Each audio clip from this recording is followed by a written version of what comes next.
Do you think, since you spend a lot of your life thinking about communications, the media, social media, like, where are we in 5 years? Is speech restored to the average person, or is there less speech? I would say, without trying to kiss your ass, because I'm not an ass kisser, that's down to people like you fighting the good fight.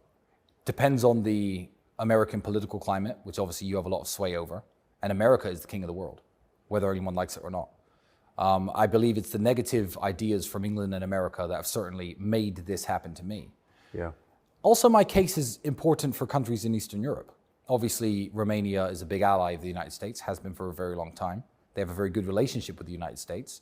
If Romania are happy to, if important people in Romania, who I know speak highly of me, stand up and say, we're not going to publicly crucify this guy because America doesn't like him or because England doesn't like him. I believe this is a very good moment for Eastern European countries as well, NATO allies. That's right. To say, look, we don't have to do everything you say. We don't have to follow this insane agenda of accusing people you don't like with imaginary crimes and throwing them in jail. This could be a victory for Romania. The work you're doing could be a victory for the United States. England's lost, so forget England. Yeah. There's no free speech in England, that's over.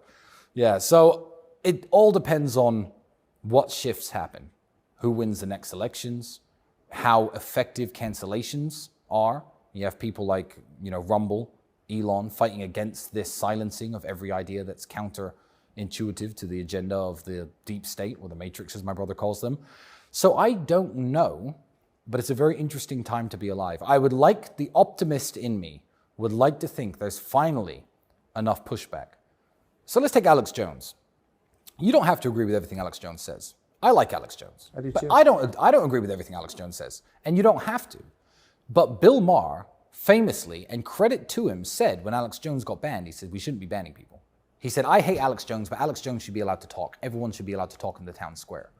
I feel like when they got Alex Jones, there was no safety net. He is a warrior, and he continued fighting, and now he's back in the mainstream. Good for him.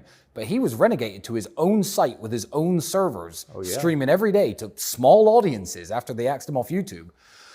Cancellation. No one defended him. No one. I was on vacation that day. Yeah. I was fishing out of the country, and the company that I worked for, which is supposedly in favor of free speech, said not one word in his defense.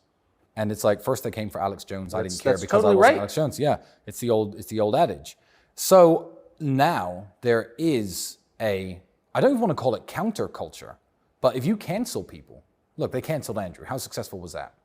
He's sitting here with you today. Yeah. He's bigger than ever. His voice is louder than ever.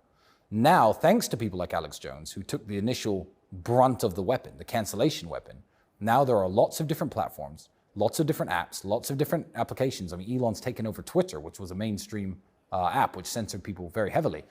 The pushback has started. So the optimist in me would like to look at the trend line and say things are getting better as compared to when they canceled Alex 6-7 years ago. Yeah, it does feel that way. Yeah, it does feel that way. So I'm going to be hopeful for the future. But also, I don't know what these people are capable of. I don't know what they're capable of. Look what's happened in my life. This is unthinkable.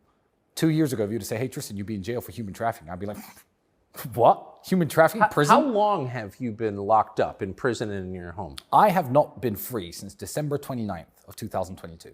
I have not had a single day of freedom. I've either been locked in jail or locked up here. I've only ever left this house or left jail to attend court.